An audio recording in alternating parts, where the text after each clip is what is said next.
ഞങ്ങള് കാഞ്ഞിരപ്പള്ളിക്കാരാ. കാഞ്ഞിരപ്പള്ളിയിൽ എവിടെ? അവിടെ 26 പറയും. ആണോ? ആ. ഞങ്ങൾ 26. ആഹാ. അവിടെ ഈ പകലോ പറ്റത്തെ ചെറിയ മാഷ് എന്ന് പറഞ്ഞ എല്ലാവരും അറിയും. എന്റെ അപ്പനായിട്ട് വരും.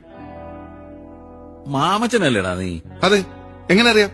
26 നിങ്ങളുടെ മേപ്പര താമസിച്ചിരുന്ന ആ കുന്നേര അവരയുടെ മകൻ വറീദിന് ഓർമ്മയുണ്ടോ? പിന്നെ അവനിട്ട് പണ്ടേ അന്ന് പെരുക്കിയതല്ലേ. അവനിപ്പോ അവിടെ ഉണ്ട്. അതിരിക്കട്ടെ, അന്ന് നിന്റെ കൂടെ സ്കൂളിൽ വന്നോണ്ടിരുന്ന ഒരു മോളിക്കുട്ടിയെ നിനക്ക് ഓർമ്മയുണ്ടോ? പിന്നെ മോളിക്കുട്ടി പറഞ്ഞിട്ടല്ലേ അവനിട്ട് ഞാൻ പെരുക്കിയത്. അതൊക്കെയായിരുന്നു കാലം. എന്നാ പല്ലുവനെയാണോ? പല്ലുവനെയാണോ? മോളിക്കുട്ടി എന്ന് പറഞ്ഞാൽ എനിക്ക് ജീവനായിരുന്നു. ഇപ്പൊ എവിടെ ഉണ്ടോ എന്തോ? മലബാറിലോട്ട് പോകുന്ന പിന്നെ ഒരു വിവരമില്ല. ഇവിടെ തന്നെ ഉണ്ട്. എന്റെ ഭാര്യ. അത് ശരി.